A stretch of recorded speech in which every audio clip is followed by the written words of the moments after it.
Jo Leute, Peace, ich bin's der Maurice. Heute gibt's mal wieder ein Video Schweizerdeutsch. Hier gibt eine Instagram-Abstimmung, so wollen.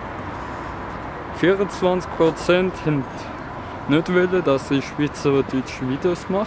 Also der Plan ist ab und zu schweizerdeutsche Videos, ab und zu hochdeutsche Videos.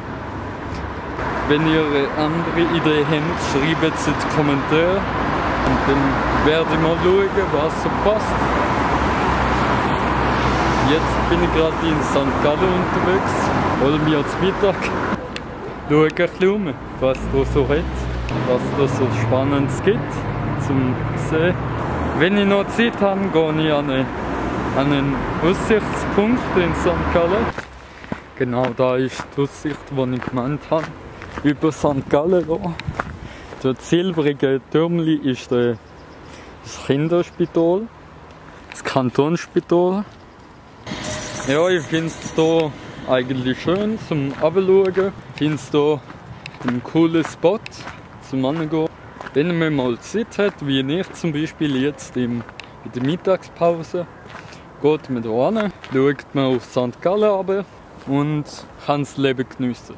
Muss das Leben aber sehr schnell genossen haben, weil ich jetzt wieder arbeiten muss oder darf. Da ist nämlich der Weg von St. Gallen Birnbäumen auf St. Gallen Nordgereck.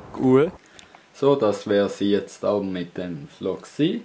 Ich war in Nordgereck in dem Vlog, ich war in Birnbäumen, ich war in St. Gallen allgemein. Wir sehen uns am nächsten Freitag. Bis dann. Peace out. Ich bin's Maurice und tschüss.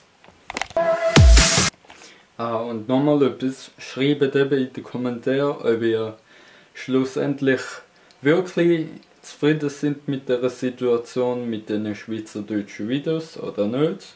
Ich will so weitermachen. Ja, tschüss.